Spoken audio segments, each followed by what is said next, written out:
আপনি মিডিয়াকে কেন কারণ দেখান? এই যে আমার ভাই বলছে, এই যে আমার ভাই আছে, আমার ভিডিও ভাই আছে,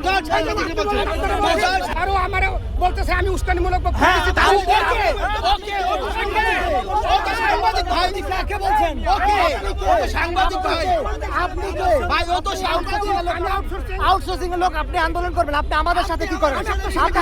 ভাই আমার সাথে আসলে না, যখন আপনারা আমার একটা প্রশ্ন দেন, আমার একটা প্রশ্ন দেন ভাই, আপনি